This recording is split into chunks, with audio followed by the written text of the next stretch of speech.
भारत के इतिहास में एक ऐसा नाम जो हमेशा याद रखा जाएगा, इतिहास के पन्नों में समा गया है। जी हाँ, हम बात कर रहे हैं संभल के सांसद डॉक्टर शफीकुर रहमान बर्क की। उन्होंने समाजवादी पार्टी के टिकट से 1996, 1998 और 2004 में मुरादाबाद से जीत दर्ज की थी। मुरादाबाद लोकसभा से 3 बार समाजवादी पार्टी के सांसद रह चुके थे। संभल से समाजवादी पार्टी के सपा सांसद डॉक्टर शफीकुर रहमान बर्क का मंगलवार की सुबह 94 वर्ष की आयु में मुरादाबाद के काट रोड स्थित सिद्ध हॉस्पिटल में आखिरी सांस लेते हुए इंतकाल हो गया। पिछले काफी समय से जिस्मानी कमजोरी और बुजुर्गी के चलते स्वास्थ्य खराब चल रहा था। सिद्ध हॉस्पिटल में कई दफा इलाज के लिए भर्ती कराया गया था। चिकित्सकों ने बताया कि उन्हें किडनी में इन्फेक्शन था।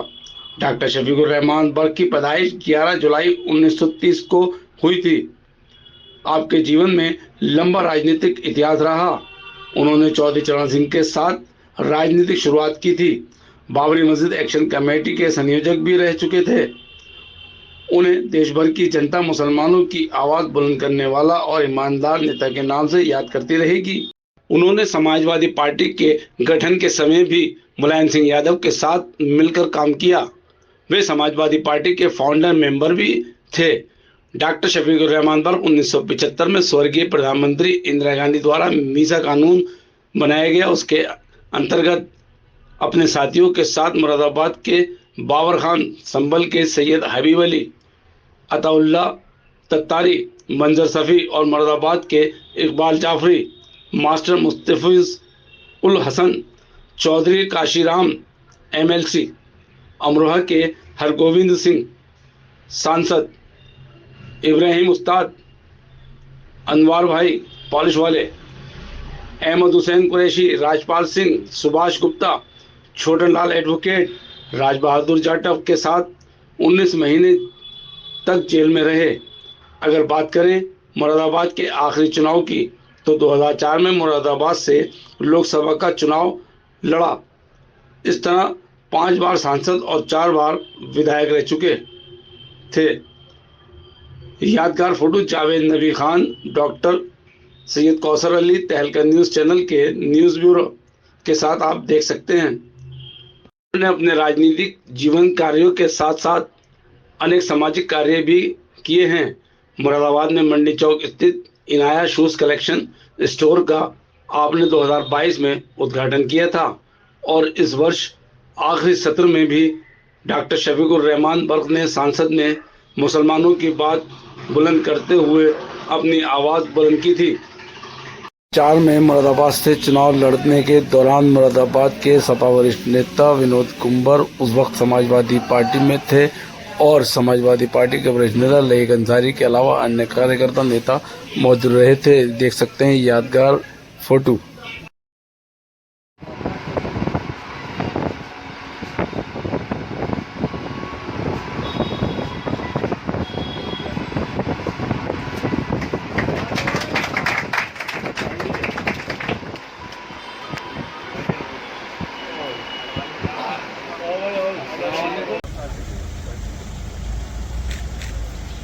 भाई यहाँ तक तो आएगा। सही मार मुझे करो।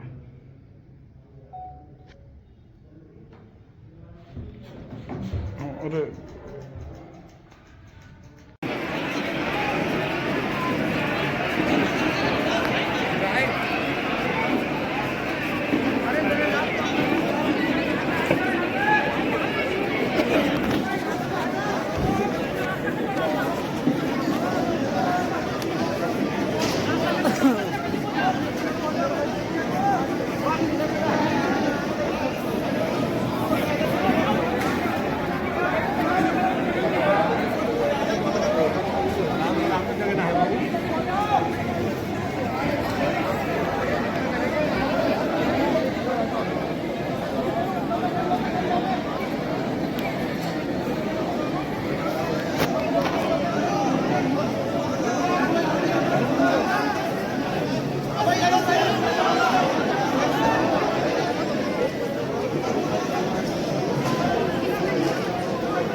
bato ya, devili bato.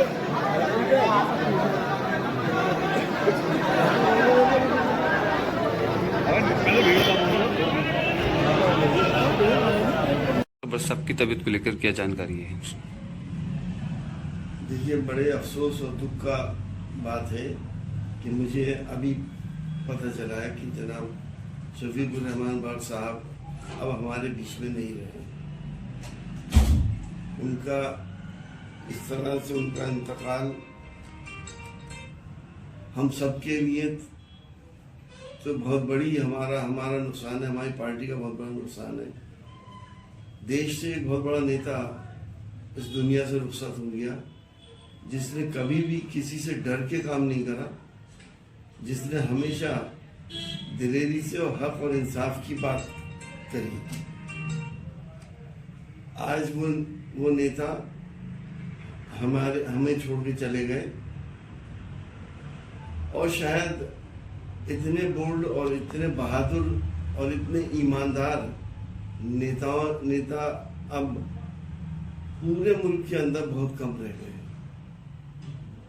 हमारी अल्लाह पाक से दुआ है कि उनकी मग़फ़िरत फरमा दे, उनको जन्नतुल फिरदौस में आला मुकाम अता फरमाए और उनके ख़ानदान वालों को सब्र जमील अता फरमाए। ठीक है। डॉक्टर शफीकुर रहमान बख्श साहब का इंतकाल हुआ है और वो 5 बार सांसद रह चुके हैं और 4 बार विधायक रहे हैं। क्या कहना चाहेंगे, आपका साथ उनके साथ कितने दिन रहा और क्या ख़ास बात रही जो याद के तौर पे आप ताज़ा करना चाहेंगे? अल्लाह ताला उन्हें पहले तो ये मग़फ़िरत फरमाए, जन्नतुल फिरदौस में जगह अता फरमाए। मुजाहिद थे वो, बेबाक इंसान थे, मिल्लत की बात कहते थे। हमारा उनका साथ बहुत पुराना था, 50 साल पुराना साथ था। वो हमारे साथ एमरजेंसी में भी रहे 19 महीने, और हमारे साथ वो बम्बई का भी सफ़र हुआ, लखनऊ आना जाना तो बराबर उनके साथ रहता था। दिल्ली लखनऊ को मैं साथ ही रहता था उनके। वो एक अच्छे इंसान थे और आंदोलनकारी थे, आंदोलन करने के माहिर थे। वो कभी झुके नहीं सियासत में, बेईमानी की बात नहीं की, ईमानदारी की बात की। पैसा उन्होंने नहीं कमाया अपनी ज़िंदगी में, मगर जब बात की तो उन्होंने हक बात की। और मुझे ये बात उनकी हिंदुस्तान के मुसलमानों को ये बात पसंद थी कि वो मिल्लत के हमदर्द थे, मिल्लत के मामले में बोलते थे। MP MLA तो लोग बनते रहेंगे, आते रहेंगे, जाते रहेंगे। डॉक्टर शफीकुर रहमान बख्श साहब जो थे वो इस मुल्क का गौरव थे, हक बात कहने वाले आदमी थे और कभी देश के खिलाफ उन्होंने कोई बात नहीं की, उन्होंने पार्टी के खिलाफ कोई बात नहीं की। हाँ, जब मिल्लत पे कोई बात आन के पड़ी उन्होंने मतलब ये हक बात कही और मिल्लत की बात कही। बाबरी मस्जिद तहरीक में भी उन्होंने तहरीक चलाई, मौलाना मुसम्मद मियां और मोहम्मद आजम खान ज़फरयाब जिलानी और डॉक्टर बख्श शफीकुर रहमान बख्श, ये इन्होंने मतलब ये बाबरी मस्जिद की तहरीक चलाई। जेल में कितने साल रहे आपके साथ, किस मामले में रहे? एमरजेंसी में रहे, इंदिरा गांधी ने एमरजेंसी लाई थी मैडम ने। कब, कौन से सन में, कब से कब तक रहे? सन 1975 25 जून को अनाउंस हुआ था एमरजेंसी का, आपातकाल का। उसमें हम लोग पकड़े गए थे। डॉक्टर शफीकुर रहमान बख्श थे हमारे साथ, मौलाना इरशाद जाफरी थे, मुस्तफीजुल हसन साहब थे, हरगोविंद सिंह जो MP रहे वो थे अमरोहा वाले, काशीराम MLC रहे वो हमारे साथ थे, राज बहादुर सिंह, सुभाष गुप्ता और छोटा लाल, ये यंग टीम थी। संभल से कौन कौन थे? संभल से डॉक्टर शफीकुर रहमान बख्श थे, मंजर सफ़ी थे और वो थे तुम्हारे मंजर सफ़ी और सैयद हबीब अली थे। ये लोग थे संभल से, 10-5 लोग संभल से थे और हमारे साथ रहे इमरजेंसी में, जेल में। तो आज वो हमारे बीच में नहीं रहे, चले गए और ये सच्चा ऐलान है, सबको जाना है, इस दुनिया में जो आया वो जाएगा। अभी आखिरी सत्र में भी उन्होंने बहुत कुछ बोला था मुसलमानों के नाम नहीं, से। वो तो बोला, हमेशा बोला, विधानसभा में बोला, लोकसभा में बोला। वो बेबाक इंसान थे, बस तखल्लुस था। नाम तो शफीक उर रहमान था, शायर थे, अच्छे शायर थे, उनका तखल्लुस बर्क था।